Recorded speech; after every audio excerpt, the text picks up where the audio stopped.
Olá, pessoal. Aqui é Elson Azevedo e eu tô aqui com a Verinha, Vera Salvo, minha amiga, nutricionista, pessoa brilhante, e pra gente conversar um pouquinho no Mente Zen. Tudo bem, Vera? Tudo bem? Como passamos essa semana?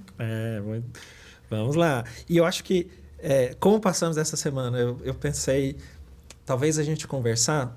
Foi uma semana com alguns percalços, assim, né? E meus pessoais, minha vida, minhas coisas. E aí fiquei pensando de conversar contigo, Vera. O que a gente faz, como é que a gente lida, como é que a gente encara quando acontece uma coisa muito difícil ou coisas muito difíceis.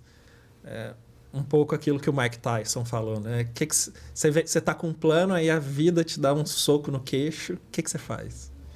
Então, talvez esse mote aí. Queria começar te ouvindo, né? Já que sempre eu aprendo muito quando você fala.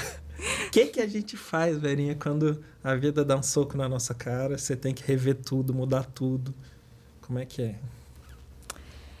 Acho que essa é a pergunta de US$ 1 milhão. Acho que todo mundo gostaria de saber o que fazer. Passei a bucha para você, né? É muito complicado isso, né? Parece fácil e eu acho que as pessoas diminuem a importância de refletir sobre isso, muitas vezes falando assim, mas todo mundo passa por isso. Isso acontece com todo mundo. Sim. Vamos dizer, você está numa grande cidade, você é assaltado. Ou tentam assaltar a sua casa, tentam te roubar. Não, mas isso acontece com todo mundo. Como se fosse fácil, por acontecer com todo mundo, tornasse mais fácil você lidar com essa história, né? Sim, é muito bom ter lembrado desse comentário, que é extremamente comum, e quem faz, né, normalmente um amigo, uma pessoa próxima, traz esse comentário com o intuito de levantar a pessoa, mas às vezes acontece o efeito contrário, porque ela ainda vai se sentir culpada por estar se sentindo mal quando a outra tentou colocar como algo que faz parte, que tipo, não precisava ficar assim, não é só você, acontece com todo mundo. Então, ao te ouvir, me lembrei de algumas coisas que a gente aprende que talvez possam fazer sentido e que também me fazem refletir, porque todos nós temos momentos de sermos pegos por situações que fazem com que a gente realmente tenha que parar um pouquinho, porque ficamos mesmo desorganizados por um tempo. Muda tudo às vezes, né? Dentro do contexto, né, de mindfulness, que é um caminho que eu escolhi e que tem me ajudado também a lidar com diferentes situações, e especialmente as difíceis, a gente tem algumas equações, né? Porque a vida, como o eletrocardiograma, ela não é linear. Ela é feita de altos e baixos. E é uma grande tendência nossa idealizar, criar expectativas. Então, à medida que a gente cria expectativa sobre algo, a gente sofre. Isso gera sofrimento. Então, uma das coisas que a gente procura cultivar é a abertura. Abertura para aquilo que surgir. E, ao mesmo tempo, pela falta de controle, né, de gerenciamento que nós temos sobre boa parte da nossa vida, né, ou seja, nós queremos controlar, mas não temos esse poder. As coisas acontecem sem a nossa gerência. E aí, quando algo surge de uma forma muito distinta do que nós gostaríamos, do que era a nossa expectativa, a possibilidade de cultivar diante de um olhar consciente mais amplo, sem um envolvimento, uma super identificação com o que está acontecendo, a gente poder experimentar a aceitação. Aceitação radical, que é uma coisa que me chocou muito quando eu ouvi a primeira vez. Aceitação radical. Tem um livro até da Tara Brach que chama Aceitação Radical, da mesma forma que o próprio Jon Kabat-Zinn de Mindfulness ele fala. E aceitação que se confunde muito com resignação. Não são coisas idênticas. É diferente. Muito diferente. Eu ia fazer essa ponderação, porque é isso, né? No fundo, a nossa existência no mundo exige mudanças no mundo. Assim, o nosso corpo é feito para adequar o exterior ao que a gente precisa, né? Então, se você aceitar o suficiente, você vai ficar paradinho, né? Até uma ameba muda o ambiente para ela se nutrir, né? Então, tem esse lado, né? Então, me explica essa diferença de aceitação e resignação, Vera. É perfeito essa observação, porque as pessoas, ao ouvirem, né, a palavra aceitação, a primeira coisa que vem é isso. Então, eu vou me resignar. E aí, ao resignar, a imagem que me vem é de baixar a cabeça. Então, ok, é isso. Uhum. Mas a aceitação que a gente está trazendo como uma possibilidade de levarmos de maneira mais leve, né, aquilo que acontece, é uma atitude de coragem. É uma atitude ativa e não passiva, como resignação. Em que medida?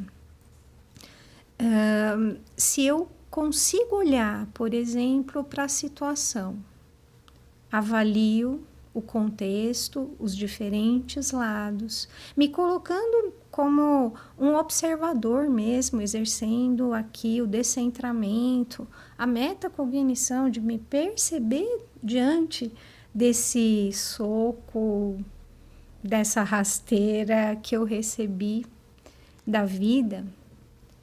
Existe algo que eu possa fazer? Me cabe tomar uma ação, porque às vezes a não ação é uma ação diante do que eu estou vivendo. Gostei, velho. Não sei se eu já te falei isso, Vera. É uma coisa muito rara, assim, ou muito importante na vida se descobrir sua vocação, né? E eu descobri minha vocação alguns anos atrás, o que eu faço de melhor, posso passar horas fazendo. Eu sou espetacular em não fazer nada. Eu ficar paradinho lá em casa, mexendo numa coisinha, é o que eu faço de melhor. Então se aí nasce. Gostei agora, hein? Eu discordo um pouco, porque conhecendo, né, você, eu sei que tem muitas outras habilidades, mas você destacou uma. Mas essa eu sou espetacular, viu? Mas essa é uma habilidade que as pessoas nem querem ter, infelizmente, né? Nos dias de hoje, as pessoas não se permitem ser hábeis em não fazer nada, porque os convites são tantos que a pessoa fica se sentindo culpada. Eu me minimizei, você me levantou, obrigado. É uma realidade, as pessoas, até os jovens, os adolescentes hoje em dia, eles se sentem culpados. Eu já ouvi de vários que, eu estou muito estressado, por exemplo, estudando para o vestibular, e aí, assim, se eu fico um pouquinho parado para assistir TV, ele já fica se cobrando. O que é algo muito saudável, a questão de ter pausas, de poder refrescar a mente. Mas aí essas duas coisas, né, que são... Você está enfrentando um momento muito difícil na sua vida, em que mudou os parâmetros, mudou, sei lá, o que você precisa fazer, e ao mesmo tempo você tem que rapidamente se adaptar, porque as demandas são inúmeras, assim. Isso é uma combinação terrível, né? O Darwin já dizia, né, que não sobrevivem os mais fortes, mas os melhor adaptados. Porém, quando a gente está falando de aceitação, e aí eu disse que é uma atitude ativa, de coragem, muito muito distinta, quase que oposta à resignação, é poder perceber que às vezes eu posso ter tentado ou eu não tenho mais alternativas diante daquela situação. É o que temos para hoje. Então eu posso seguir e me permitir uma reconstrução, uma renovação. O que posso, ou como posso atuar diante do que está. O Thich Nhat Hanh, que era vietnamita, ele tinha uma frase que me toca muito, que é a possibilidade de encontrarmos com serenidade a realidade e não a realidade serena. As coisas não são como nós gostaríamos, elas são como são. E dentro do que se apresenta, se a gente tiver essa abertura, que não é fácil, é um cultivo, a gente pode tirar proveito de cada situação como uma aprendizagem. Parte do nosso sofrimento, eu já duvidei, talvez nesse momento você esteja também aqui pensando, mas o que ela está falando? Não, eu acho isso fantástico, Vera. Só que o caminho, eu acho que talvez tenha um ponto assim, quando, ouvindo o que você está dizendo,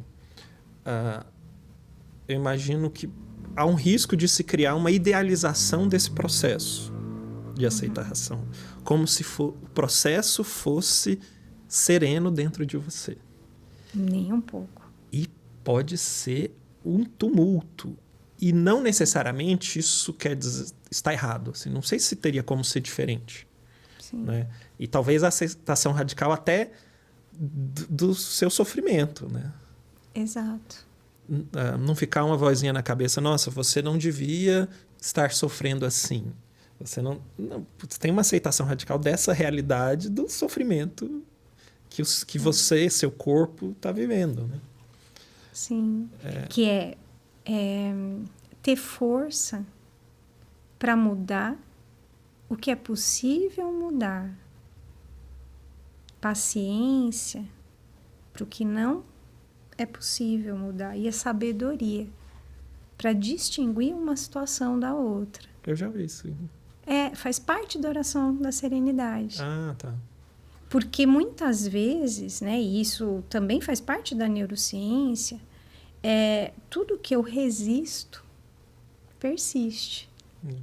Então, diante de uma situação difícil, em que eu não tenho gerência, porque são questões que não dependem de mim, ou se eu estou esperando, às vezes, a mudança de uma outra pessoa, né, porque existem alguns momentos da vida que a gente não só quer mudar o mundo, como a gente quer mudar as outras pessoas do nosso mundo.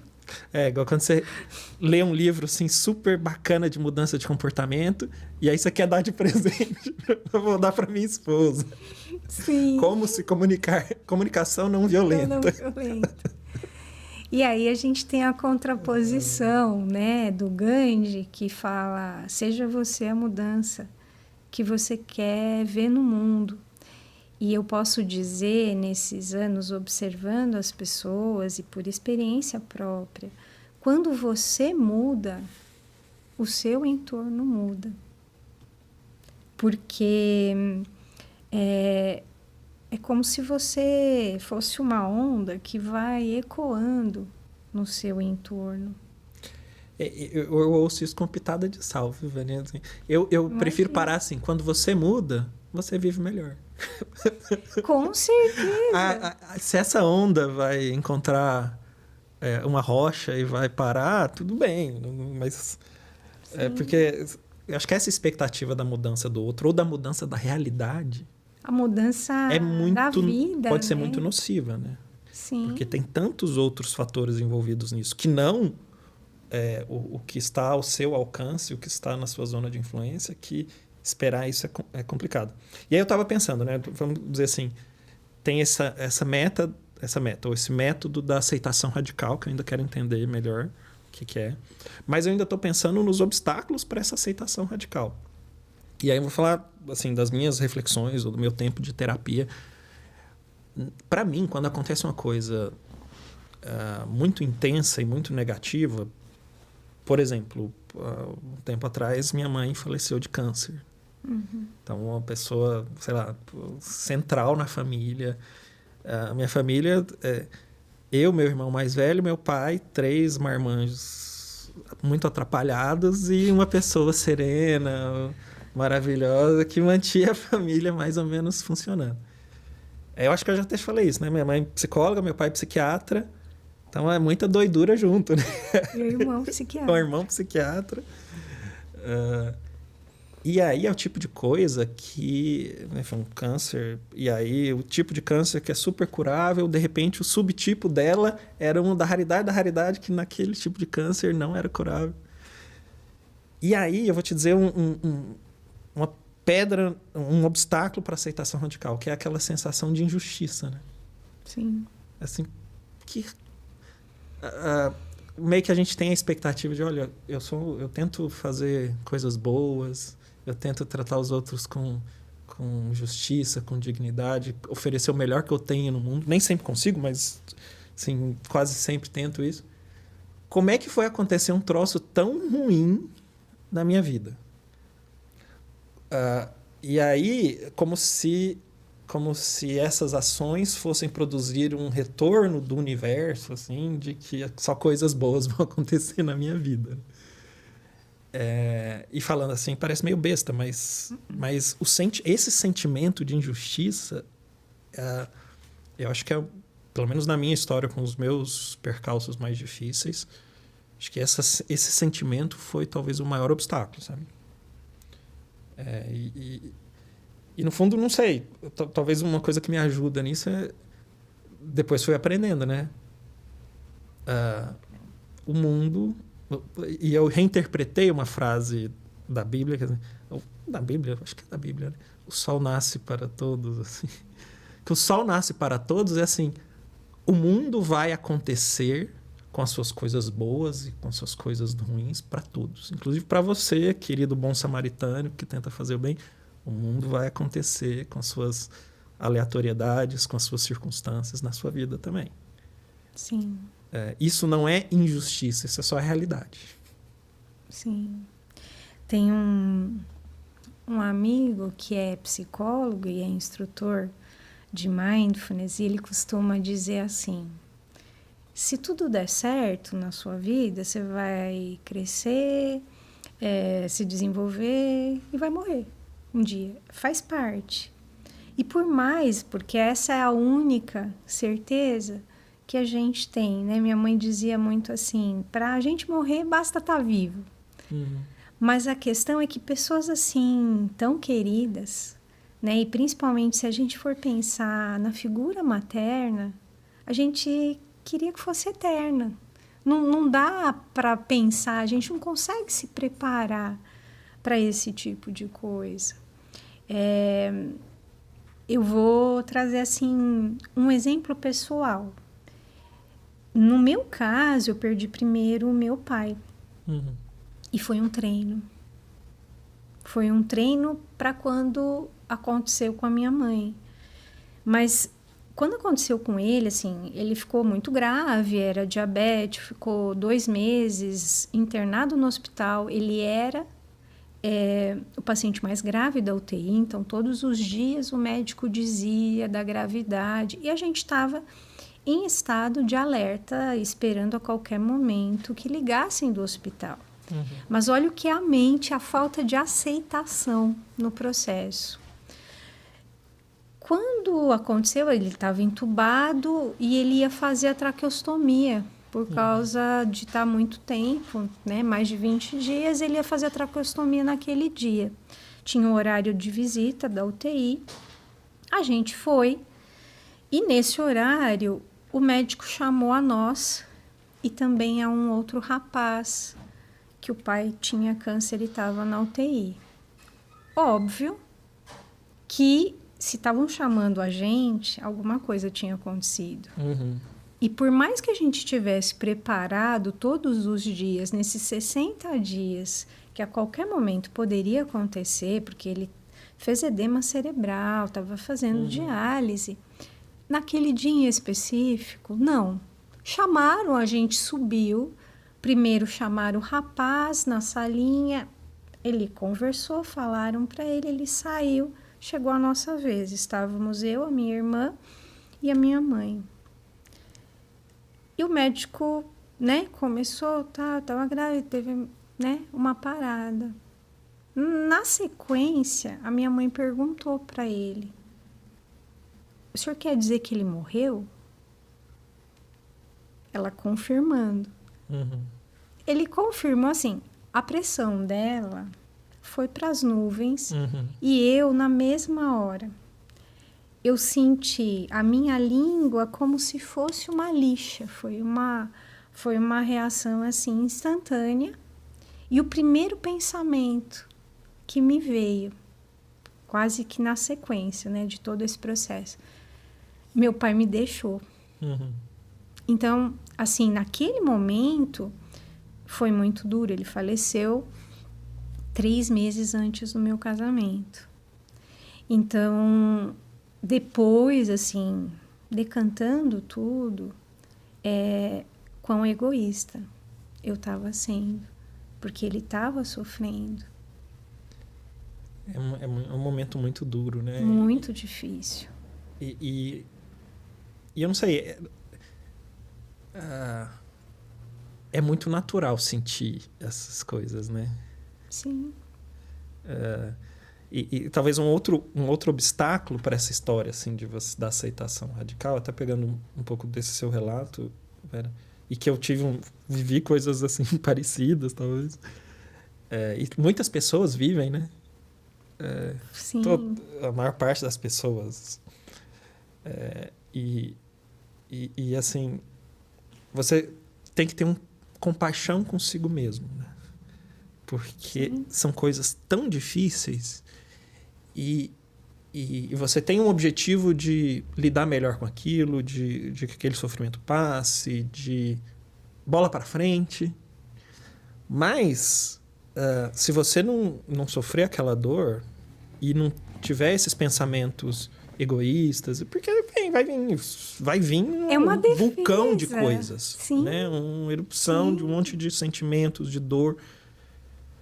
Se nessa hora você fala assim, não, mas racionalmente eu tenho que lidar melhor com isso e bola para frente. E fingir que você não está sofrendo, né? Como se os sentimentos, né? As suas emoções fossem responder a essa ordem de sejamos racionais, bola para frente.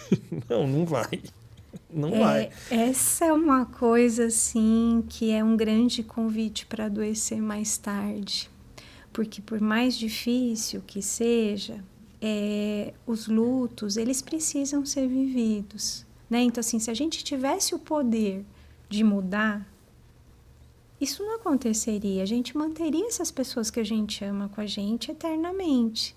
Quando eu disse que me gerou um aprendizado, e aí vem a outra coisa, né? É amor e amor.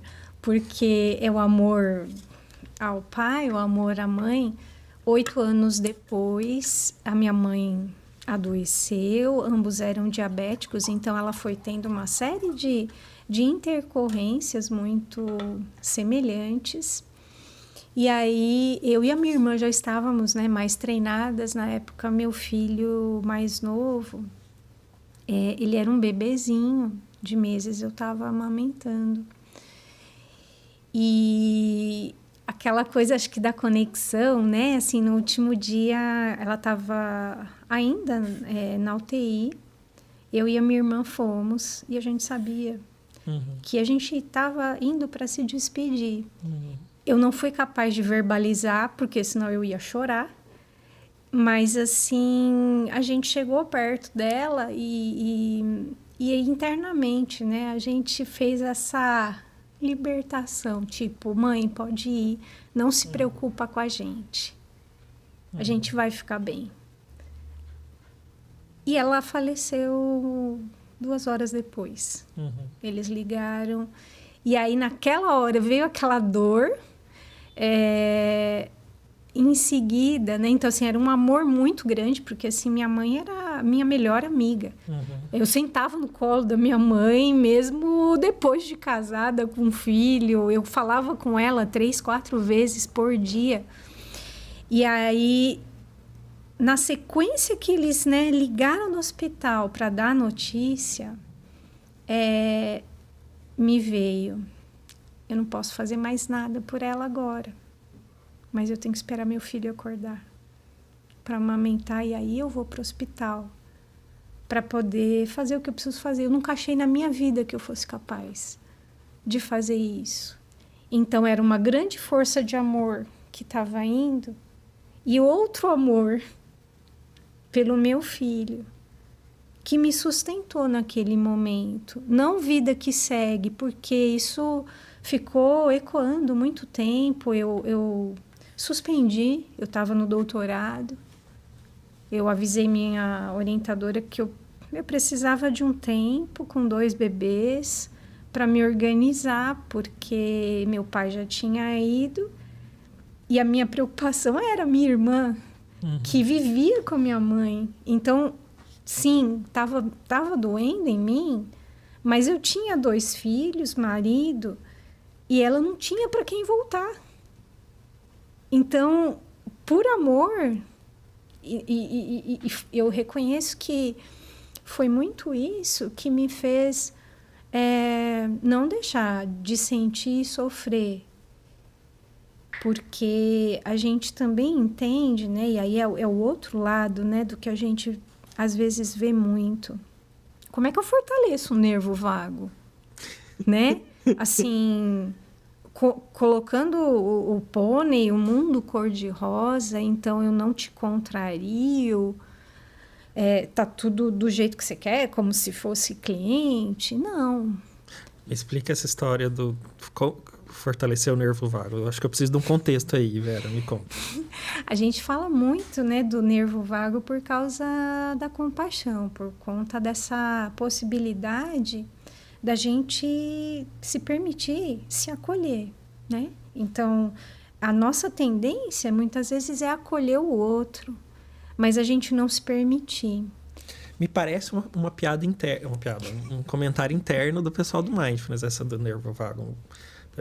Talvez vou juntar assim, o nervo vago. Um dos tratamentos para depressão resistente, depressão que não melhorou com nada, o resto, é a estimulação do nervo vago. Sabe que isso funciona para depressão. Então, estou supondo que tem uma coisa aí, né? Já do conhecimento da neurociência, que esse estímulo do nervo vago é algo saudável para o manejo das emoções, para o bem-estar.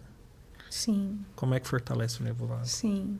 A gente pode fazer, né, via medicamentosa, né? Então, com o tratamento, vou fazer a estimulação, mas no dia a dia, a gente podendo passar por essas situações e enfrentar aquilo que acontece, do jeito que acontece, nos fortalece. Eu vou fazer um outro paralelo, assim, um pouco mais suave na alimentação, né? Que o pessoal fala assim, né? O que não mata engorda. Então, aqui, assim, a gente tem uma dor e diante dela, se eu me permito não ter essa super identificação e ao mesmo tempo eu abro esse espaço para esse sentir. A vida vai seguir? Sim, a vida vai seguir, mas ela não vai ser como ela era antes, porque existe uma lacuna deixada por uma pessoa que é muito importante. Então, como que eu percebi? No caso do meu pai, foi uma ausência grande, assim, então eu ficava com ele no hospital, porque como eu era a única da área da saúde, ele se sentia mais seguro comigo. Então, ficava com ele, eu não dormia. E ele não dormia também durante a noite. E aí, na época, eu trabalhava no hospital também. Então, na partida dele, acho que eu aprendi a olhar os outros também de uma certa forma como uma figura do meu pai. Ao olhar para o seu pai, eu enxergo um pouco do meu pai. Uhum. O transferir o respeito, o amor para os outros. Então, me fez ter um outro olhar, não que eu absolutamente, né, não tratasse bem também o meu pai, mas me colocou numa outra condição, né? Então, assim, ele era essa figura que me acolheu, me deu educação, me mostrou valores, como se fosse a possibilidade de eu expandir o amor que eu não poderia continuar dando a ele, eu poderia fazer para outras pessoas com essa representação. Aí você vai falar, mas tá, só que era seu pai e ficou um buraco, sim. Mas eu não podia fazer nada sobre isso. Não posso preencher esse buraco com comida, não, velho. Esses buracos, eu digo assim, né? É como se eu fosse preencher círculos com triângulos. Boa parte eu posso preencher, mas ficam arestas que não são preenchidas e nada ia preencher. Então, faz falta? Sim. Para o resto da vida. Mas sabe, Vera, eu fico preocupado porque a gente está falando de situações que já tem um tempo para gente, que são situações que estão já mais sedimentadas, mas esse caminho pode ser muito longo, muito difícil, e eu acho que me colocando no lugar de alguém que está vivendo um momento agudamente, assim, eu tô no fundo do poço com isso, minha vida tá transtornada. Talvez a pessoa olhe e fale assim, mas tudo bem, vocês aí que conseguem isso. Eu não consigo. E eu me senti assim, eu não consigo lidar com isso. Não tem em mim essa parte do cérebro que sabe lidar com isso, né? E aí imaginar mas todo mundo perde os pais, mas isso acontece. Ou então, uma coisa mais sutil de lidar, mas ela estava sofrendo muito. Dane-se que está sofrendo. Isso marca, assim, tanto que, por exemplo, né, você está falando, mas já aconteceu há um tempo, então é mais fácil. No caso, por exemplo, né, da minha mãe, 17 anos. E eu quase chorei aqui, da gente conversar, porque é algo muito forte. Não, tantas coisas que isso mexe. Eu vou dizer até uma coisa.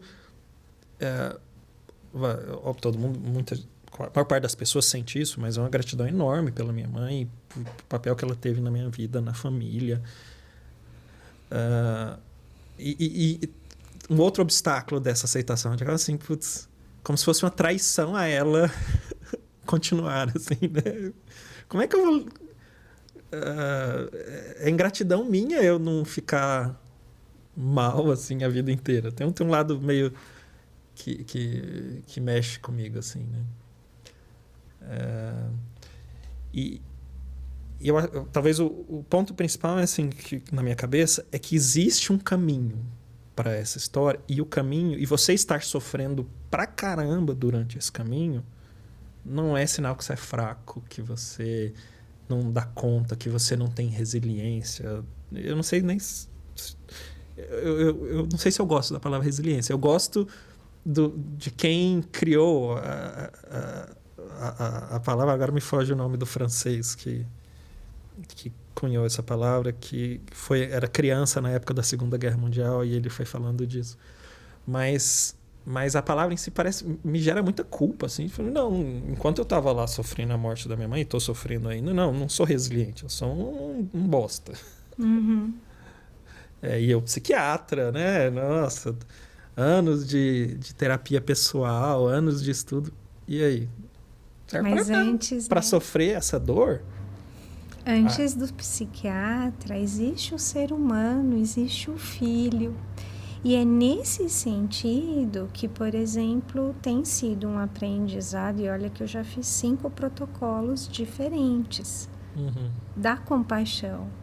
que é algo também que tem uma interpretação difícil, às vezes como a questão da aceitação. Então, diante de uma catástrofe, né, que é a gente perder uma pessoa tão assim querida que a gente gostaria de ter para sempre na nossa vida, talvez a primeira coisa seja a gente não querer fazer de conta que não está doendo tanto assim. Sim. Porque tá. Tá, e aí olha o outro lado dessa história que para mim foi muito difícil. Então, por alguns anos, eu tinha claramente que eu estava funcionando tipo 50% do que eu normalmente funciono, né? Em termos do que cabia na minha vida, até raciocínio, concentração, memória, 50%. Mas eu não conseguia associar, meu cérebro não conectava essa experiência de falta de energia ou falta de capacidade com a perda em si. É como se a dor dessa perda tivesse ido para debaixo do tapete. E não porque eu quisesse. Tá bom, me ensina. Como é que sofre, então? Eu tô só... E é muito duro isso, né? Cada um tem seu caminho também. Você tem que sofrer. Tá, mas e daí? O que significa sofrer? Não sei o que significa sofrer. E aí não sei não dá para forçar. E não sei até se no seu caso ainda não tinha outro elemento que é também muito comum, por ser psiquiatra, uma autocobrança de repente ter que lidar de uma outra forma, né, diante dos seus pacientes. Não sei se surgiu coisas do tipo. Talvez inconsciente, mas assim, lá na verdade eu estava lá fazendo minha análise pessoal e... não consigo, o meu cérebro não conecta o Lé com o CREC. Eu sei que faz sentido que eu esteja mal porque minha mãe morreu, mas não, o cérebro não conectava.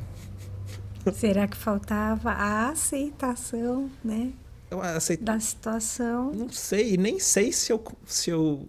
Que estava sendo tão afetado, não, apesar de admitir... Olha só, para pessoas, eu me considero... alguém assim que consegue tomar boas decisões ou não me desesperar em momentos terríveis.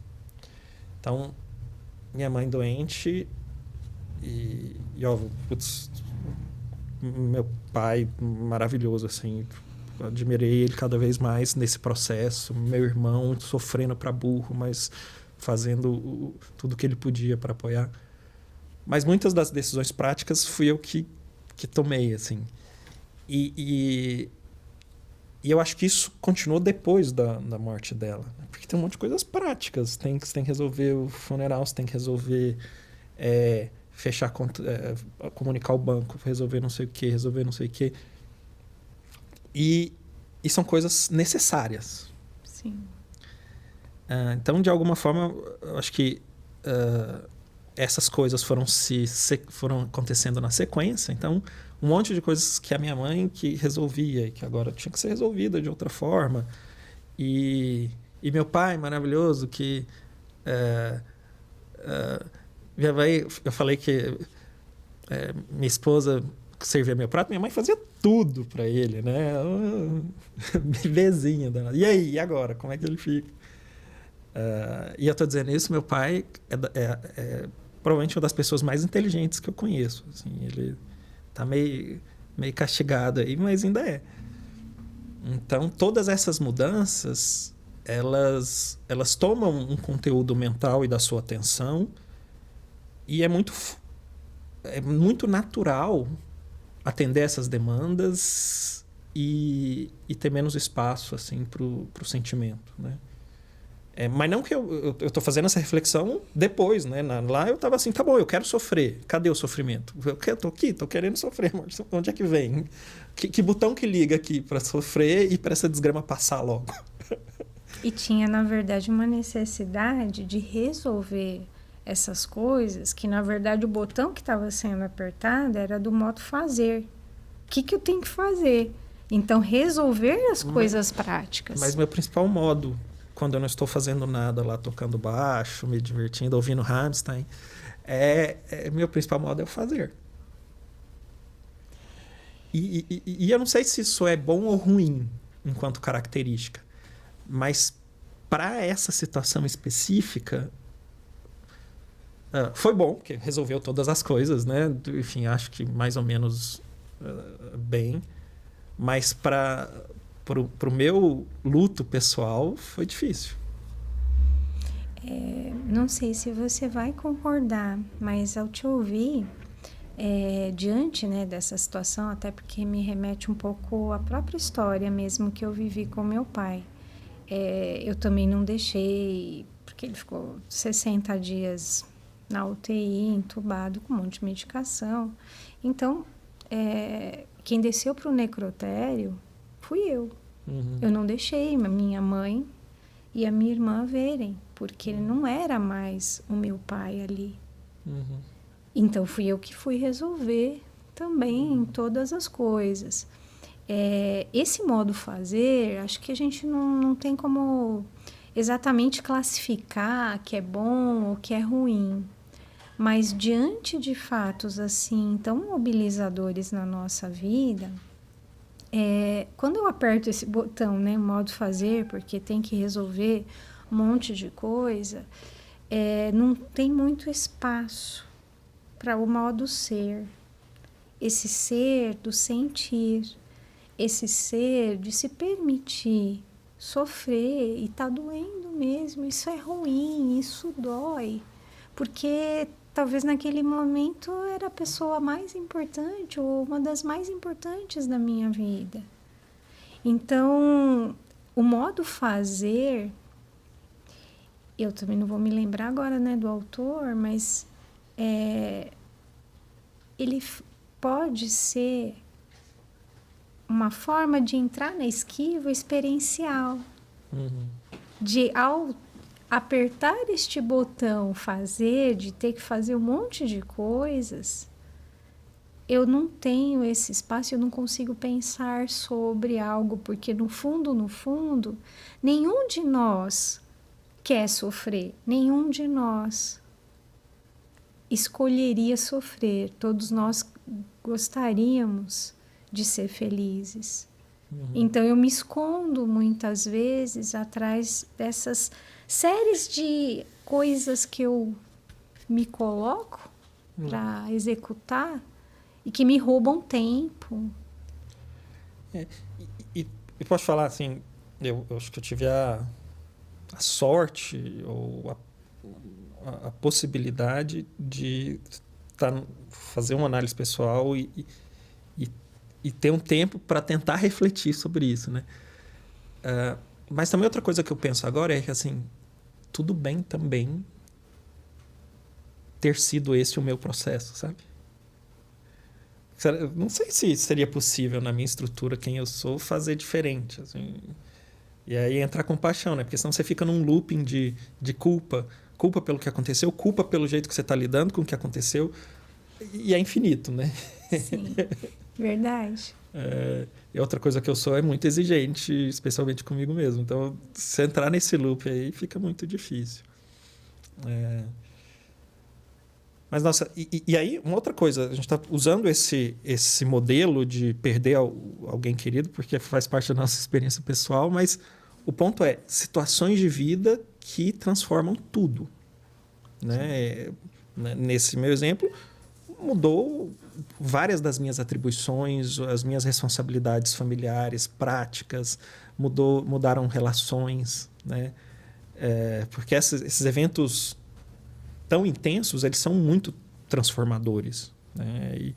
E às vezes transformações que você não gostaria, que você não espera. Então, relacionamentos que ficam mais distantes, né? E aí muda a vida. E aí agora, como é que você faz para você se reorientar para as novas demandas?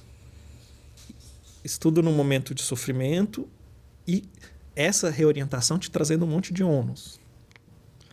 Eu acho que esse é um ponto. E eu não sei. Efetivamente não tem uma resposta muito fácil para isso, né? Talvez o caminho seja esse, né? Viver essa dor, esse sofrimento e entender que esse é o ciclo mesmo. Situações como essa, nada vai te preparar para essa situação. E você falou que foi um treino para a seguinte. Mas eu não deixei de sofrer. Eu meio que acredito Teve um tempo atrás, tem uma música que ficou famosa, virou uma propaganda da Apple. Uma moça cantando como se fosse um rapzinho, assim, um pouco mais melódico. E aí dizia assim, a parte que mais me chamou a atenção nada do que você aprendeu vai te preparar para o que ainda precisa ser aprendido. Perfeito. Perfeito. Então, não sei, eu acho que eu adorei. É a compaixão e a aceitação radical, né? Sim. Com tudo no processo. Sim. Com tudo. Talvez, né, assim, vale a pena a gente resgatar que a compaixão é algo que existe diante de um sofrimento, né? Tem uma frase, assim, que eu acho super bonitinha, que é: quando as lágrimas do sofrimento encontram a luz da bondade amorosa, surge o arco-íris. Peraí, fala de novo. Quando as lágrimas do sofrimento encontram a luz da bondade amorosa, surge o arco-íris da compaixão. Ou seja, é essa possibilidade de eu ser bondoso comigo, porque eu estou sofrendo. Então, assim, falar de toca a vida para frente, eu estou me violentando. Eu estou desconsiderando que tá difícil, tá doendo. Então, eu gosto de fazer uma alusão, assim, da mãe com um bebezinho, com uma criança pequena, de 1 aninho, 2. A criança vai, né, e pula, vai para um lado, para o outro, uma hora cai e machuca lá o joelhinho. Quando a mãe pega no colo, ela vai tirar a dor de ter ralado, ter machucado, que está sangrando? Não, não vai tirar a dor. Mas acolhe. E esse acolhimento, que é mais ou menos instintivo, natural de qualquer um de nós, se a gente vê uma criancinha cair na rua, o instinto de todo mundo é acolher como a mãe. Mas a gente não faz isso com a gente. Ao contrário, às vezes. Não, você tem que levantar a cabeça porque já estava com muita idade mesmo, ou se acontecer alguma coisa, vamos supor, perdi dinheiro, um negócio, uma sociedade, alguma coisa assim, tinha que ter sido mais esperto, quem mandou eu confiar, né? Eu que fui ingênuo demais. A gente não se acolhe. A gente, na verdade, usa essa voz extremamente crítica. Como assim? Você não pode ficar desse jeito. Falta pegar no colo. Então, no momento, por exemplo, a criança pode ter sido muito arteira, mas ela está chorando, não é nesse momento que a mãe vai chegar lá e vai dar um sermão que não podia ter feito. Não, primeiro acolhe, cuida, faz curativo e depois, num outro momento, você vai, né, falar com ela. Só que conosco, nós somos muito carrascos. Nós não nos permitimos. Essa falta nossa de acolhimento, de autoacolhimento, piora muito o nosso sofrimento. Sim. E é duro, porque esse esforço e essa caminhada é predominantemente uma caminhada interna, né?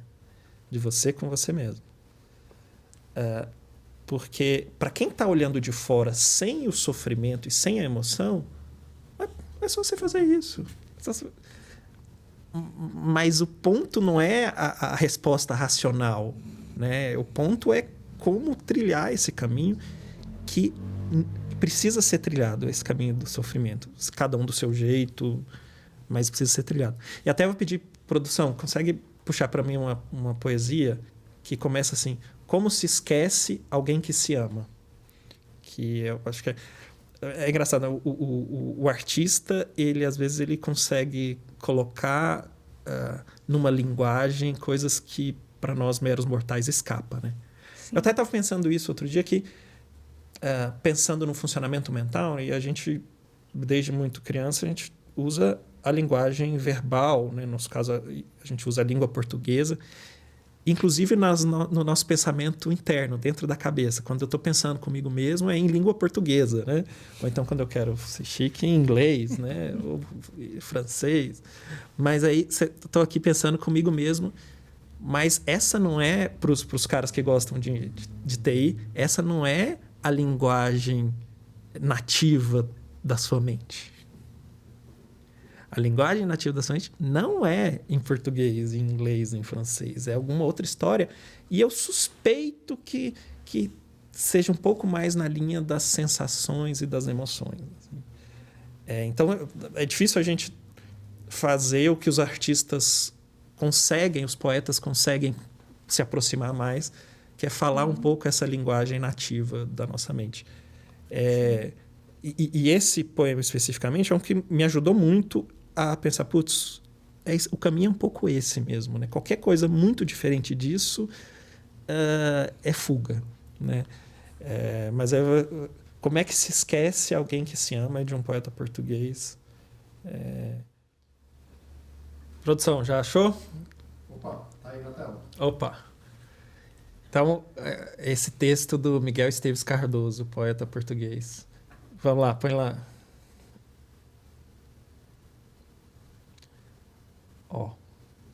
Como é que se esquece alguém que se ama? Como é que se esquece alguém que nos faz falta e nos custa mais lembrar que viver? Quando alguém se vai embora de repente, como é que se faz para ficar? Quando alguém morre, quando alguém se separa, como é que se faz quando a pessoa de quem se precisa já lá não está? As pessoas têm de morrer, os amores de acabar, as pessoas têm de partir, os lugares têm de ficar longe uns dos outros, os tempos têm de mudar. Sim, mas como se faz? Como se esquece?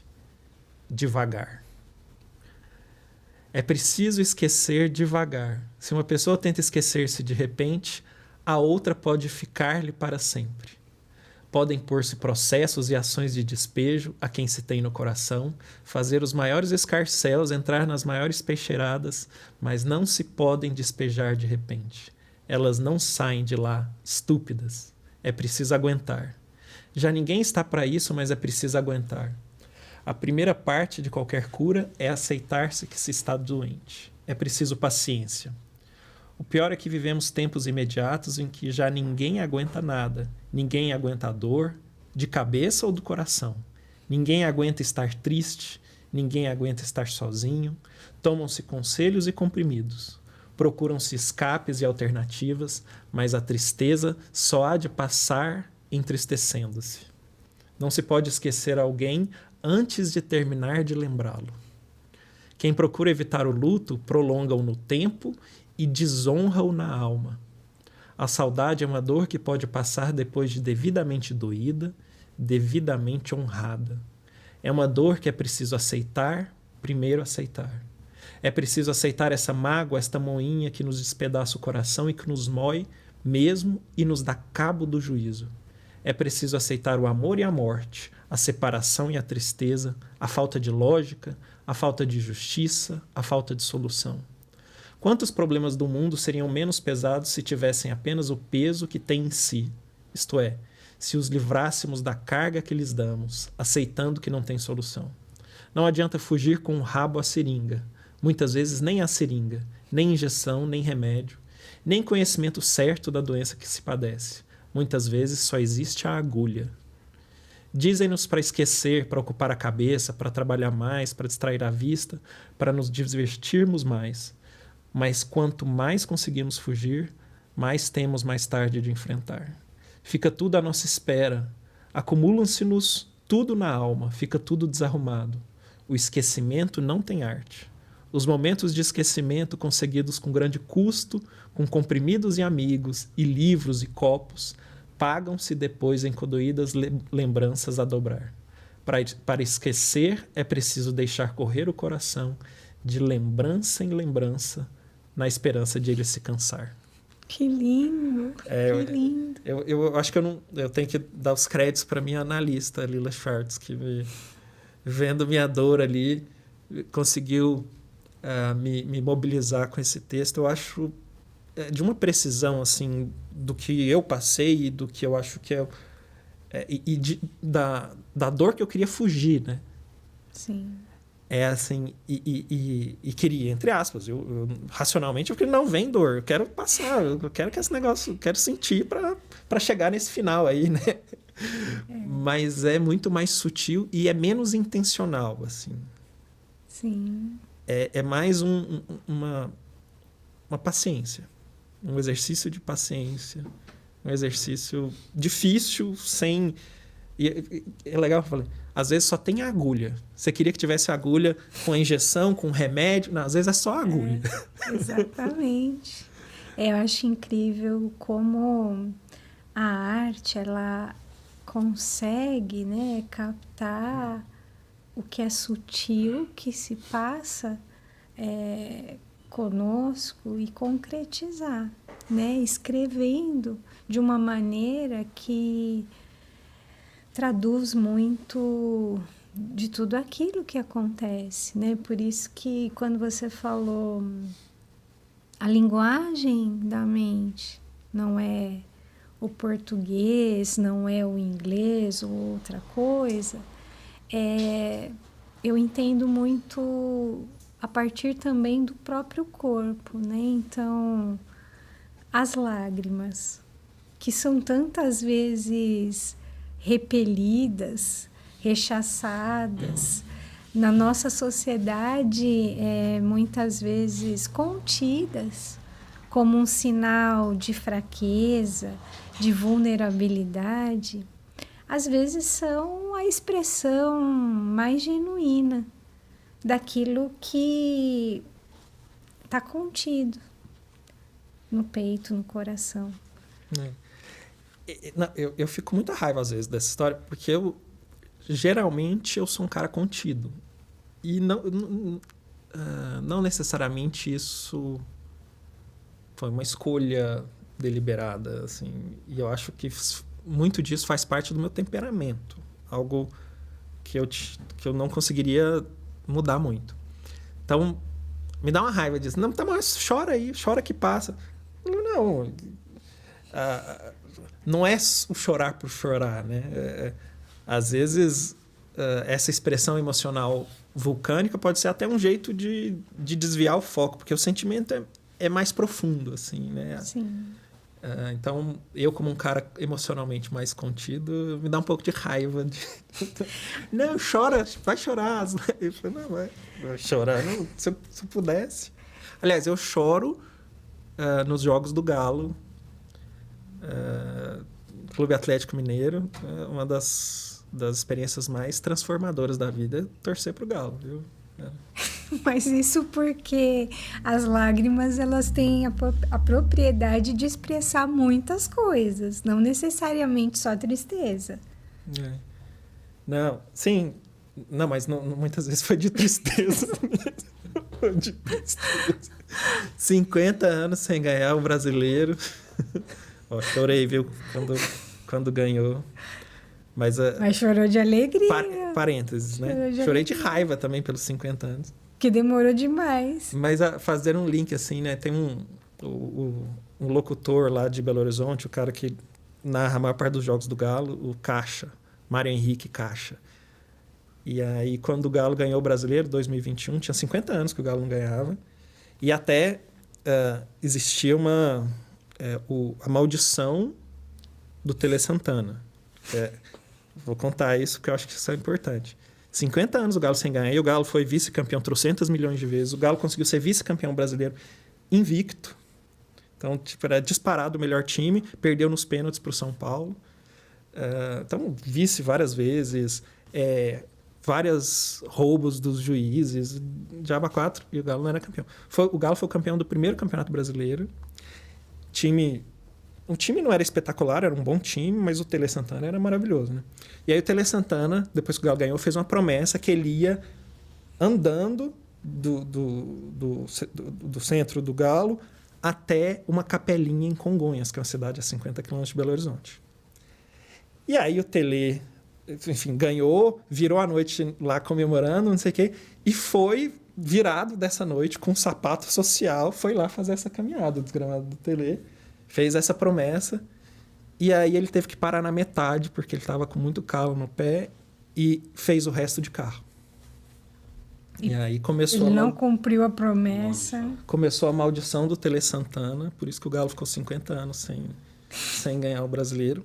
E ganhou, curiosamente, o Cuca, um treinador muito religioso, e cumpriu a promessa do Tele. A partir do momento que ele foi de carro ou tudo? Não, ele foi tudo a pé. Quer dizer, ele falou que ele não ia divulgar isso nem nada, mas fontes razoavelmente seguras dizem que ele razoavelmente seguras dizem que ele cumpriu essa promessa, né? Aí o Galo ganhou. E aí o Mário Henrique Caixa, narrando o jogo, que teve uma vitória espetacular do Galo lá, que confirmou o título, e aí o Mário Henrique Caixa falou assim, quanta gente que a gente ama morreu esperando esse momento. Hoje é festa na terra, mas também é festa no céu. Com certeza, 50 e aí anos. Aos prantos lá, lembrando da minha mãe, do meu avô. Foi impressionante. Mas mais intenso ainda foi o milagre do São Vítor do Horto. Você não conhece esse santo? O São Vítor do Horto. O Vítor é o goleiro do Galo, campeão da Libertadores, né? Você conhece o Vítor? Eu não conheço. Não? Povo ruim de futebol, meu Deus. Então, o Galo, sem ganhar trocentos, e aí com um time espetacular, Ronaldinho Gaúcho no time, jogando a Libertadores. E o Galo é assim, o melhor time, muitas vezes disparado e tal, e vai e perde, né? E aí, quartas de final contra o Tijuana do México, o Galo ganhou o primeiro jogo lá no México, e aí em Belo Horizonte, lotado, o estádio lotado. E eu lá, eu faço essas coisas, viu? Eu viajo, no fim do expediente, vou para Belo Horizonte, assisto o jogo e volto 5 horas da manhã para trabalhar no dia seguinte. Aí, e aí, subitamente, esse jogo de volta em Belo Horizonte, o Galo joga mal pra caramba, péssimo. E no último lance do jogo, o Galo ia se classificar, 47 segundo tempo, pênalti pro outro time. Aí, os torcedores, todo mundo olhando pro outro, é o Galo, né? A gente sabia que ia acontecer isso, que a gente ia perder desse jeito, né? E aí, o cara cobrou no meio do gol, o Vitor, goleiro do Galo, pulou para um lado e defendeu com a perna esquerda dele, assim, um biquinho, assim, a bola foi. Como se ele estivesse chutando a maldição do Tele Santana para fora do estádio. Aí essa é a São Vítor do Horto, é o meu santo de devoção. Curiosamente, o Vitor é péssimo com os pés, assim, ainda mais com a perna esquerda, mas a perna esquerda dele é milagrosa. Enfim... Tirou tudo da zica. Pois é, mas acho que essas coisas, a gente treina as emoções, né, em outras áreas da vida, vamos dizer, menos importantes, né? No futebol, como é que é do Nelson Rodrigues? É a coisa mais importante entre as menos importantes.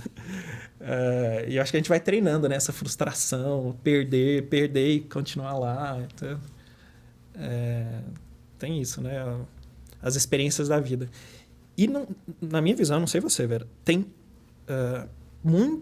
poucas áreas da nossa experiência moderna em que a gente consegue treinar esse exercício de sofrer frustrações e seguir em frente e continuar lá, né?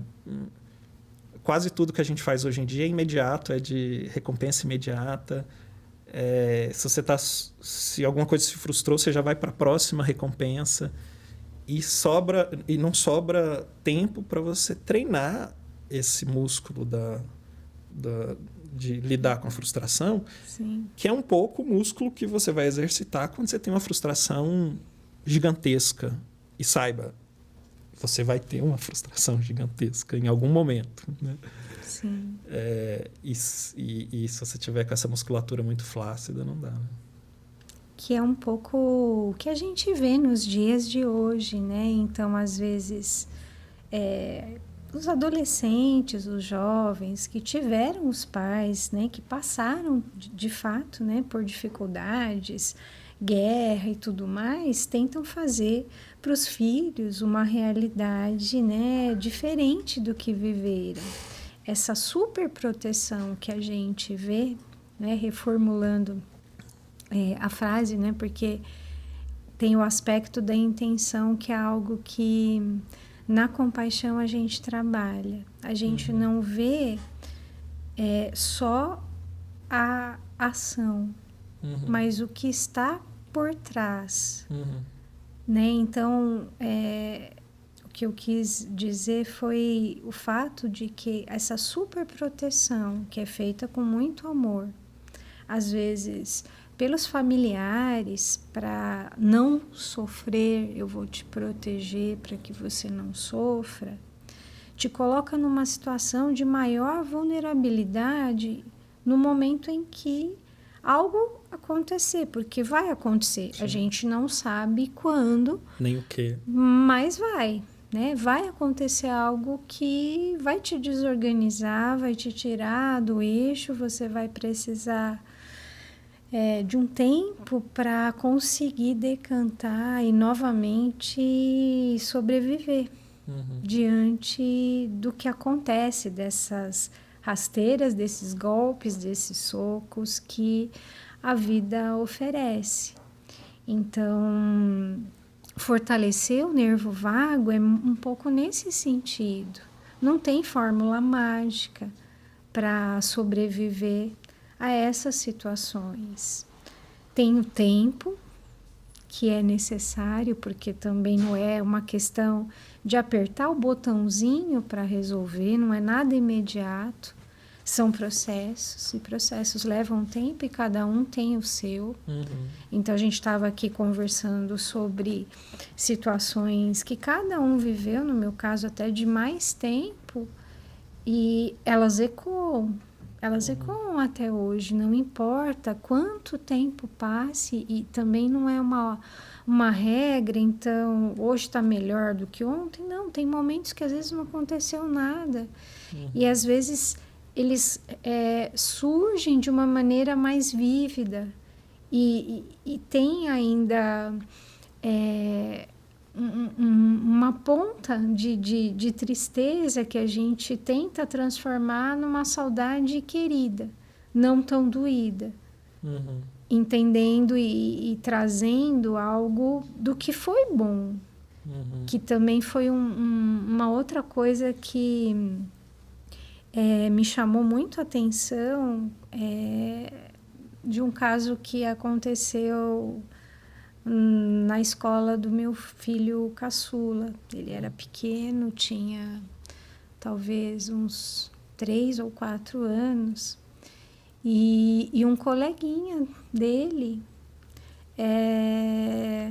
teve uma dor de cabeça, levaram para o hospital, ele correndo ali ainda no hospital, entrou em coma e faleceu.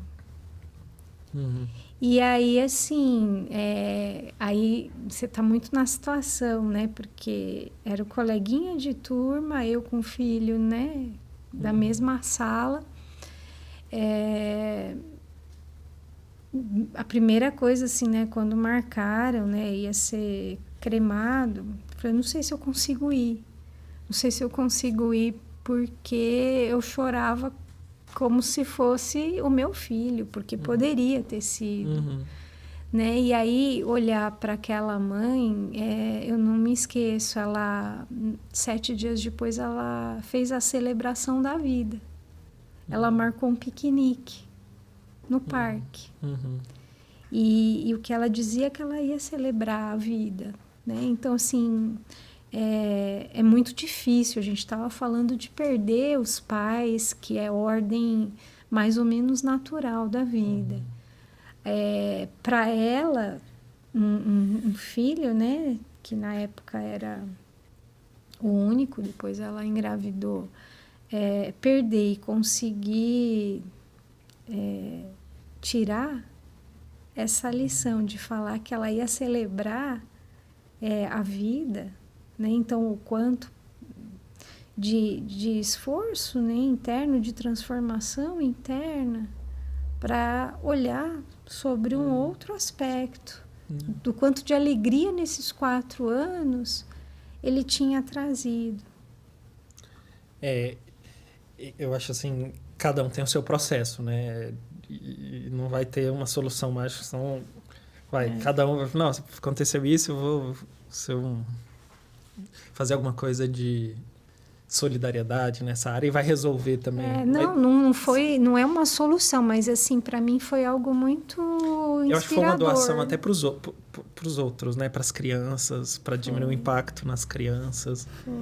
É uma doação, uma generosidade, né? Com as outras. Eu não sei, enfim, muito nobre, etc. Mas não sei se isso foi um caminho no caminho pessoal dela, do luto dela, eu não sei que papel que isso teve, porque o caminho é longo. Sim. Agora, isso é um ato, me parece um ato assim, de muita generosidade com a escola, com as outras crianças, com os professores, com a comunidade, né? Sim, muito, né? Assim, eu não conseguiria, assim, imaginar. Quando a gente recebeu esse convite, assim, me causou um impacto muito grande, porque se é difícil perder os pais, perder um filho que você não espera, é algo muito dolorido. E longe de ser uma sugestão de como superar, né? Não é isso que a gente está fazendo aqui, criando uma cartilha, um manual de o que você deve fazer, né? Então, opção 1, 2, 3, não é isso. Mas talvez o que de mais válido realmente a gente possa ter trazido é o fato da gente, assim, simplesmente poder validar esse nosso sofrimento. Você não está fazendo nada errado. Tudo bem que... eu acho que tem um aspecto sabe essa visão, assim, de você pensar positivo, sabe aquilo? Você cria com a sua mente a realidade, né? Tem um pouco essa coisa meio de nova era, uma coisa assim, que parece... Aí eu vou falar a minha visão de possíveis efeitos colaterais desse jeito de pensar. Que legal você pensar positivo, e fazer uma imaginação ativa sobre os seus sonhos, etc. Mas aí parece que se você sentir ou pensar coisas sofridas, você é o culpado de construir alguma coisa. E aí não tem espaço no seu mundo interno para sofrer. Porque como se você sofrer fosse produzir de um jeito mágico uma realidade sofrida. Eu achei esse aspecto muito complicado, assim. Então você meio que se policia para esconder o sofrimento como se isso não existisse. Que acho que é um pouco de uma das frases desse poema, né? Que é o se permitir estar triste, né? Para que esse positivismo, que pode ser em alguma medida bom, ele não se torne tóxico também. De o tempo inteiro eu tenho que estar bem. Nós não estamos bem todos os dias. Não é verão ou primavera o ano todo. Tem outono, tem inverno e tem a sua importância. Porque aí quando a gente está passando, né, aí o outono, o inverno, quando chega a primavera, a gente tem um contentamento maior.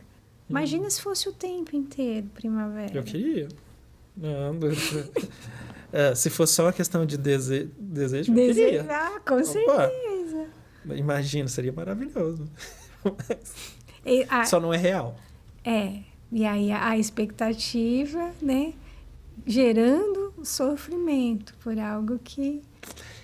Mas também é duro isso, porque a gente sabe que a vida vai ter primavera, verão, outono e inverno. Vai ter altos e baixos, e vai ter alguns baixos que vão completamente te deslocar do seu eixo, e a ponto de você pensar que você não vai dar conta de continuar.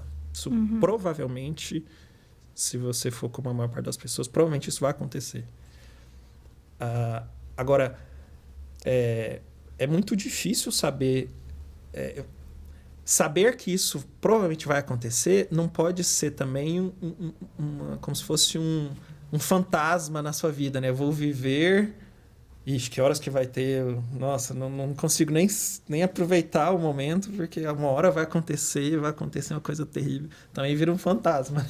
Com certeza. E nós muitas vezes somos especialistas nesse sentido, né? Tem até um livro que fala por que as zebras não têm úlcera, né? Porque o nosso mecanismo, ele é diferente, né? Então a gente sofre pelo que é real e pelo que poderia acontecer e que nunca vai acontecer.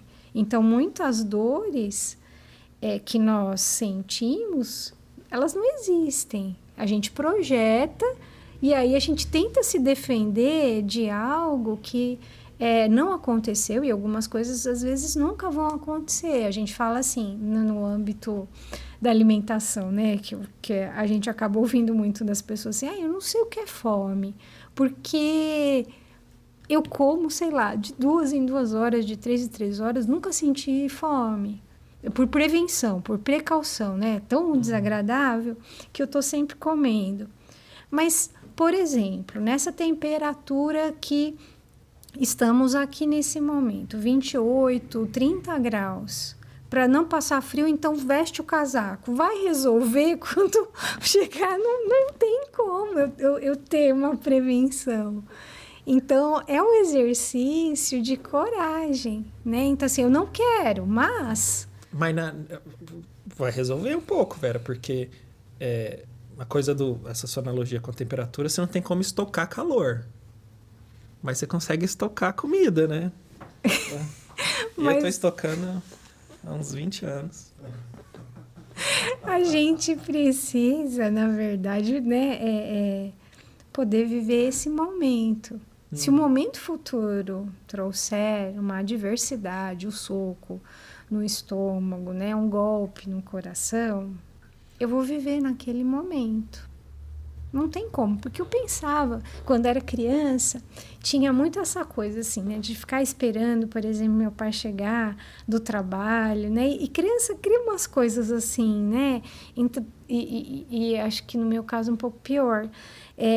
Aí eu ficava, não, mas vai ser meu aniversário, então não vai acontecer antes disso. Ou se eu tiver junto, como se eu tivesse algum poder, né, eu ia estar protegendo.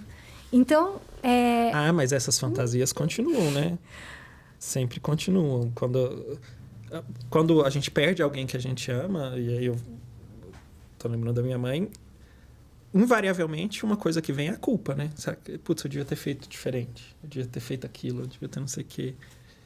Isso é impressionante. E tem uma parte que é racional, né? Que, ok, algumas coisas poderiam ser diferentes, né? Mas... E tem uma parte que é totalmente racional. E até... eu lembro que... minha mãe estava assim, com muito debilitada e o pulmão... Tinha pouco pulmão mesmo, era quase tudo metástase, com muita dificuldade de respirar. E aí, na noite que ela faleceu, ela estava com home care em casa. Então, a enfermeira foi me chamar. Eu cheguei lá, minha mãe com muita falta de ar. E aí, eu fui... Ela estava com oxigênio, esse que vem numa cânula no nariz, né? E eu falei, putz... E caí na saturação. Eu falei, putz, deixa eu trocar pela máscara que envolve todo o rosto, porque aí vai ter mais oxigenação. Só que essa troca exige você ficar alguns segundos sem oxigênio. Ela morreu no momento da troca que eu fui fazer. E você sabe que... Putz, não que eu... Racionalmente eu sei que, putz, não tinha pulmão, era só metástase. Mas foi doído isso, viu? Por um bom tempo, assim. Isso rondou, assim. Porque tudo que eu poderia fazer... Se eu pudesse fazer alguma coisa que desse mais um dia com ela, eu faria. Sim. Então, tem um enorme componente irreal nessa culpa, mas eu conto a história porque a maior parte das pessoas sente muita culpa quando alguém se vai. Com certeza. E é uma culpa desproporcional, irracional. A outra coisa que acontece É o e se, né? E se eu tivesse feito isso, ou se eu não tivesse feito? Na verdade, agora o que eu ia falar é uma coisa mais egoísta, que é até difícil de você admitir, mas que tem uma coisa que é assim... Putz, será que isso vai acontecer comigo? Sabe, quando você recebe a notícia que algum... Recebe a notícia que um colega meu de faculdade morreu, teve um infarto, morreu. Eu falo, nossa, que tristeza, deixa eu fazer meu check-up cardiológico. Assim. Então tem essas duas coisas, né? A culpa, a dor da perda, mas também uma coisa... Putz, eu sou mortal também, né? Será que eu tenho mais chance de ter esse tipo de câncer que minha mãe teve? E é um lado meio egoísta, mas que... Sei lá, os nossos sentimentos não tem muito... Tanto a coisa de o que é certo, o que é errado, o que é ser egoísta, o que é ser altruísta. O sentimento é sentimento. Sim. E acho que mexe muito. Quando você estava falando dessa história do que aconteceu na escola do seu filho, eu lembrei do que aconteceu também na escola do meu filho. No grupo lá, meu filho tem 2 anos, né? Aí no grupo da escolinha, a mãe falou, nossa, aconteceu uma coisa com meu filho, ele caiu no chão, quebrou o dente, os 2 dentes da frente, vai ter que fazer uma cirurgia porque quebrou na gengiva. Dói. Putz, como é que eu faço para não acontecer isso com meu filho? Meu Deus do céu.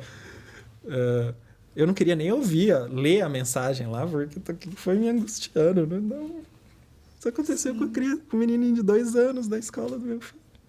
Sim. Essa vontade, né? É ilusão. Na verdade, que a gente tem... De que a gente consegue, né? De que a gente tem controle sobre as situações, sobre as coisas, isso não é real. Não é real. Não que real. Você tem muita coisa... segundo... A gigantesca maior parte das coisas estão fora do seu controle. Isso é complicado para pessoas com nível de exigência alto como eu, assim que... Não, tudo bem. Mas você sempre pode ter um pouco mais de controle sobre algumas coisas. E isso pode ter impacto no resultado final. Então, deixa eu aumentar o meu controle. Só que tem uma zona ótima ali, né? Tem um ponto que você pode se esforçar 1 milhão para ter mais controle e você vai ganhar só isso aqui de controle. Não é eficiente você gastar sua energia com um controle inatingível, né? Mas aí, eu estava lembrando de uma outra coisa falando disso, né? Tanto que a nossa cabeça lida com esses sofrimentos de maneira atrapalhada, né? E aí, lembrando da história que minha mãe me contava, né? Que eu com, 3 anos, e ela foi para acompanhei ela no enterro da minha bisavó, a avó dela. E aí eu fui entender o que era morte ali, né? O que significa morrer. E aí eu disparei a chorar, segundo a minha mãe contava. Né? Eu disparei a chorar, chorava. E aí minha mãe falou, não, meu filho, mas a mamãe não vai morrer agora, não. A mamãe vai morrer daqui a muito tempo. Aí quando ela conseguiu entender o que eu estava falando era assim, eu não quero morrer, não. Eu não quero morrer, não. Egoísta danado.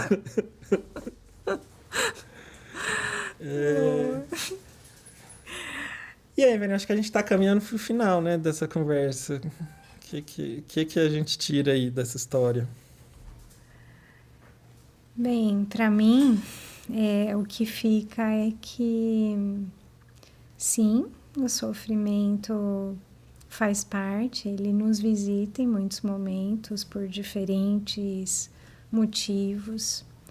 Poder ter essa autocompaixão, essa possibilidade da gente acolher, né, validar o que a gente está sentindo, né? Às vezes é um misto de dor, de senso de injustiça, às vezes uma pitada de revolta do que foi, do jeito como foi, mas a gente considerar que aquilo tem uma repercussão sobre nós e que a gente precisa, talvez, de um tempo, a gente precisa, às vezes, de colo, a gente precisa de silêncio e não simplesmente a gente se cobrar num momento de tanto sofrimento, de tanta dificuldade, uma performance, né? De sorrir, de dar conta, de continuar com a mesma agenda, com o checklist. Acho que é um autorrespeito. Porque tem coisas, né, que assim é difícil também explicar para o outro o que a gente está sentindo, o quanto está doído. Só a gente sabe. Então, também somos só nós a podermos nos libertar de algumas amarras de regras que somos nós que nos colocamos. Às vezes os outros estão até tentando ajudar de alguma maneira, mas se o chicote está na nossa mão, somos nós que precisamos decidir soltar. Então, essa mão que tem o chicote da cobrança, da culpa, da falta de perdão, ou do que quer que seja, pode soltar esse chicote e trazer o carinho, o afeto, o gesto compassivo que a gente usa muito, que desperta o nosso sistema mamífero de Como cuidado. é que é isso de gesto compassivo, Vera? Que aí agora a gente foi para um... a gente ia encerrar sem dar pitadas de ferramentas. De ouro, né? Pitadas de ferramentas, assim, né? Me conta esse gesto compassivo. Esse gesto compassivo, para mim, ele é mágico, né? Assim, na minha experiência pessoal, que é justamente a partir do corpo poder trazer algo assim concreto que fisiologicamente pode despertar todo o nosso mecanismo de confiança, o nosso sistema de calma. Quer ter um gesto simples e cada um tem, alguns deles, por exemplo, esse aqui.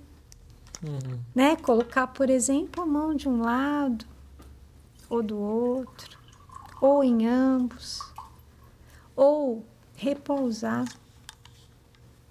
a mão no coração. Eu posso estar fazendo outra coisa, eu posso estar assistindo televisão. Na época que eu estava fazendo a minha pesquisa nas unidades, muitas vezes eu precisei fazer, porque naturalmente a gente faz muitas vezes, sem pensar instintivamente isso. E passam 5 minutos, 10, o clima interno é outro. Eu estou fortalecendo o meu sistema mamífero, o meu nervo vago, eu estou atuando sobre o mecanismo, né, o nosso sistema de regulação de calma, que libera endorfinas porque me lembra. É como se dissesse internamente: as coisas vão se aquietar, as coisas vão se acalmar. Vai resolver o problema? Não. A compaixão a gente não pratica para deixar de sofrer. A gente pratica porque a gente sofre. Peraí, Tique e o Teco travaram aqui. A gente não pratica a compaixão para deixar de sofrer. A gente pratica porque a gente sofre. E a compaixão, a autocompaixão é essa possibilidade de me acolher. Então, sim, tá difícil, tá pesado, tá ruim, mas eu tô aqui para mim mesma.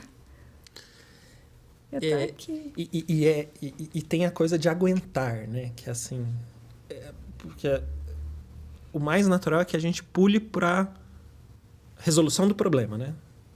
Sim. Mas tem um aguentar ali. É a possibilidade de sustentar. E como é que eu sustento? No colo, com amorosidade, não é me cobrando, não podia ficar assim, eu não posso ficar assim, onde já se viu, eu tenho um monte de gente que depende de mim, eu tenho que fazer outras coisas, né? A vida segue. Sim, mas nesse momento eu preciso desse colo, eu preciso desse aconchego, E a gente fala desse gesto, por quê? Porque às vezes pode acontecer alguma coisa no momento que eu tô sozinha. E vai demorar um pouquinho, às vezes, para eu estar com alguém. Não, e isso eu acho que é algo... É uma caminhada muito interna. Porque esse tipo de sofrimento tem sutilezas que não é uma conversa sobre esse problema que vai te tranquilizar, não. Frequentemente, o que outra pessoa até bem intencionada vai fazer é, poxa, mas isso vai passar, nossa, que bom que ela foi, porque ela estava sofrendo, né?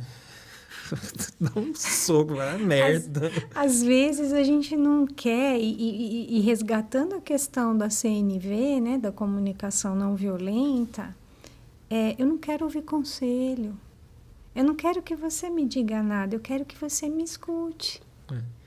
Porque isso já pode aliviar um pouco a panela de pressão interna que a gente vive. E assim, tem poucos espaços em que é possível ter esse tipo de escuta qualificada, né? Então, se tiver um momento difícil desse e tá pesado, seria uma boa oportunidade procurar uma psicoterapia, porque é uma das alternativas de uma escuta qualificada, de uma escuta direcionada para produzir em você mesmo esse acolhimento. Às vezes tem pessoas que têm preconceito com terapia e falam assim, não preciso de ninguém para me dizer o que fazer. Então, você está com uma visão errada do que é terapia. Exato, a própria anatomia. São 2 orelhas, uma boca. A importância da escutatória de Rubem Alves. Escutatória. E não, né, da oratória. Demais. Então, gesto compassivo. Agora, momento 5 passos para lidar melhor com o problema. A gente falou que não tinha, mas no final a gente está trazendo aqui um cardápio de possibilidades. Ferramentas e que podem não funcionar para todas as pessoas, enfim, mas são só ideias mesmo. No fundo, com esse espírito, né, de acolhimento e de observação pessoal e de compaixão, cada um escolhe, cada um descobre a sua saída, né? Se a saída vai ser campeão da Libertadores e campeão brasileiro. E uma coisa que eu acho que eu esqueci de falar e que é importante para esse momento, para a gente fechar também, né? É não, na verdade, qualificar o sofrimento. Né? A gente fala de coisas muito profundas, que é perder alguém que a gente ama tanto. Mas, às vezes, a pessoa sofre por outras coisas. E aí a gente, às vezes, vai falar, mas isso não é sofrimento. Não é motivo. Exato. Então, assim, nem a gente se desqualificar por conta de um sofrimento, de se permitir essa validação, mas também a gente, às vezes, compreender que aquilo que o outro está trazendo, que é sofrido para ele, pode não ser para mim, mas não quer dizer que vai deixar de ser para ele. Porque é sofrimento, o que importa é que representa para a pessoa sofrimento. Então, ok. Como se assim, você viesse com a postura, você não devia estar sofrendo por Sim. isso. Certo, mas eu estou sofrendo. Você está sofrendo por isso, mas eu perdi minha mãe, eu perdi meu pai, desqualifica completamente. Tem criança morrendo de fome, não sei onde. Ok, mas assim, para a pessoa aquilo é sofrido, e sofrimento é sofrimento, não importa. Aí é um julgamento de valor. Então, da gente poder, sim, ter esse espaço nosso interno, desse lugar que às vezes é sofrido, e trazer esse acolhimento. E se alguém, por exemplo, também me traz isso, não entrar no papel do aconselhador, né? Porque dar conselhos desconecta e pode ser muito ruim para a pessoa, né? Então, acolhimento para consigo, acolhimento para o outro, genuinamente dentro do que está sendo vivido, do que está sendo sentido. 5 formas de lidar com sofrimentos. Acho que uma das coisas é você... eu acho que é muito importante um negócio chamado senso de pertencimento. Então, óbvio, você tem que se respeitar e se você precisar estar isolado, fique isolado, mas tente manter aquilo que te dá um senso de pertencimento. Você está num momento, esse tipo de situação que produz esse sofrimento, ele derruba o seu chão. Parece que você está sozinho, parece que você não pertence a nada, como se tudo que fosse importante para você não se transformou, não existe mais. Beleza. Tenta manter as coisas do seu senso de pertencimento. E eu falei do Atlético, do Galo, brincando, mas é um forte senso de pertencimento para mim, e consciente ou inconscientemente, foi mais inconsciente, obviamente. Foi importante para mim. Sabe? E ir no jogo do Galo significava estar com meu tio, irmão da minha mãe, uma das pessoas mais próximas assim da família da minha mãe, estar com meus primos e compartilhar. E meu avô, que era o ídolo da minha mãe, e atleticano, conselheiro do Galo, sabe? Tem um monte de outras coisas que eu estou refletindo agora. Na hora não. Agora eu só ia lá pro jogo. Mas eu acho que o senso de pertencimento, e cada um tem o seu jeito de pertencer. Porque isso é diferente de, eu vou conversar com meu amigo sobre isso vai... Não é isso. Não precisa ser verbal, não precisa ser na linguagem da língua portuguesa ou do inglês. É algo mais mamífero mesmo, né? De estar junto, de se sentir conectado. O ser humano é uma espécie que vive em bandos, né? Então, estar no seu bando, né? Estar no seu bando. E para muitas pessoas isso implica, sei lá, tem pessoas que isso é a comunidade religiosa, tem outros que é a comunidade do trabalho, enfim, não sei. Onde é que está o seu senso de pertencimento? Mas é um momento de utilizar isso, né? O que mais, Verinha? Abraço, para mim. Abraço. Tem um livro que chama Terapia do Abraço. Você não precisa, às vezes, dizer nada para a pessoa. Você não tem o que dizer, às vezes, diante de uma situação muito complexa. Mas aquele abraço que eu brinco, que é o abraço de urso, que você sente o coração da outra pessoa, ele diz tudo. Acho que a linguagem das emoções é um pouco essa. Você não verbaliza nada, mas esse abraço que aconchega, leva para a pessoa essa informação. Pode ser um abraço que você manda no WhatsApp, que você fala, ABS. Acho que não funciona, não tem o mesmo efeito. Não tem o mesmo efeito. Tem que ir lá. Tem. É o calor humano, né? Isso que desperta. Então, senso de pertencimento, contato, né? Por isso sofremos com a pandemia. Compaixão. Esse reconhecimento, né? Então, ser compassivo. Assim. Pedir ajuda. Então, de repente, o terapeuta pode Nossa, mas isso não ouvir. quer dizer que eu sou fraco, Vera? Não. Acho que é responsabilidade o nome. Responsabilidade. Eu gosto de olhar como responsabilidade. Eu me percebo, vejo que não estou dando conta, então eu vou pedir ajuda. Mas você não deveria dar conta? Não, né? A gente... É isso que a gente gostaria, né? Talvez de trazer como uma grande mensagem. Nós não temos que... Às vezes damos conta de muitas coisas, mas não dar conta, ter a nossa vulnerabilidade é perfeitamente natural. Então, como mamíferos que somos de não termos que viver isolados, não é vergonha, não é demérito. Gosto nesse sentido de lembrar um pouco da história dos girassóis. Sabe qual é? Os girassóis, né? E aí, de novo, a natureza nos ensinando.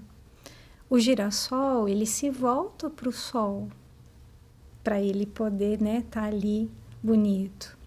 Só que nos dias nublados, um girassol se volta para o outro emprestando a sua luz para não ficarem tão murchinhos.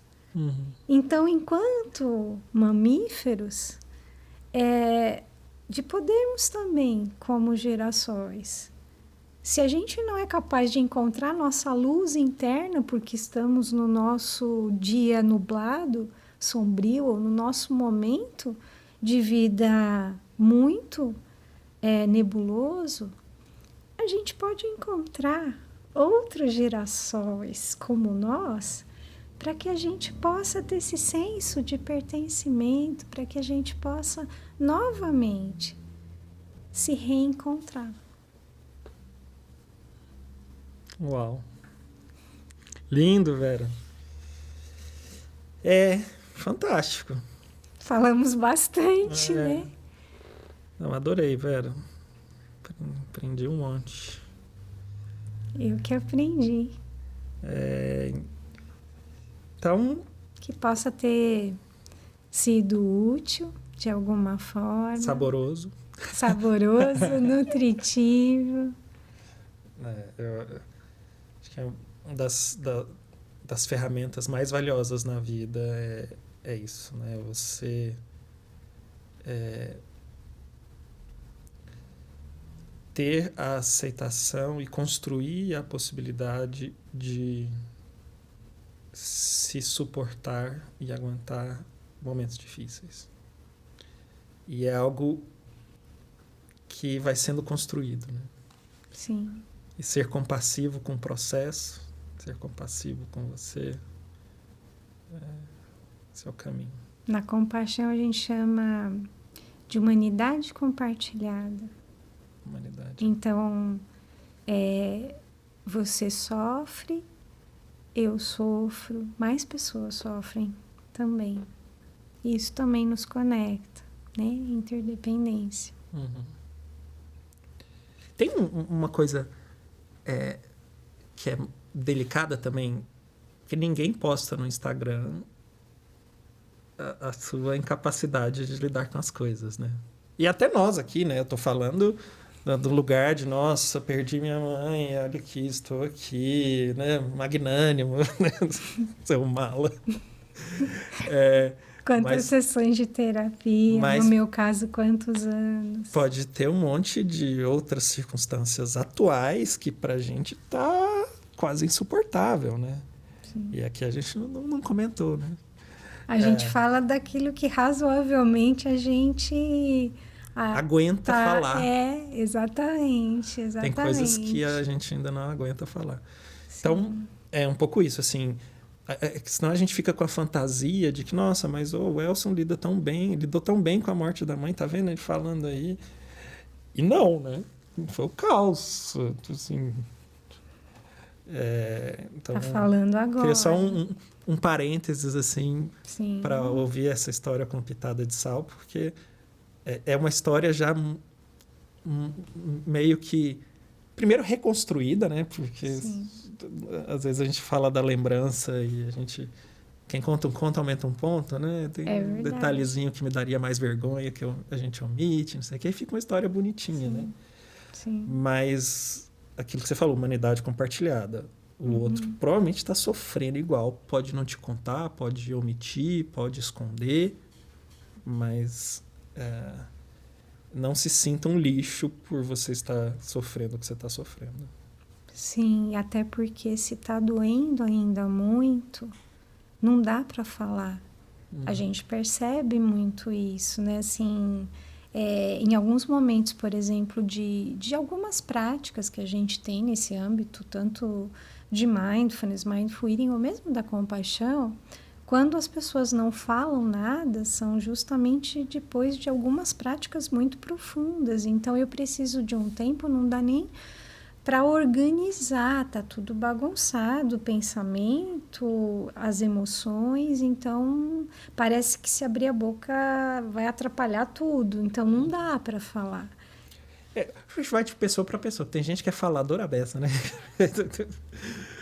Vai falando mesmo nesses momentos, e tudo bem, cada um tem seu caminho, seu jeito, é importante aguentar o processo, não fugir da história. Vera, adorei. Foi ótimo. Um grande beijo.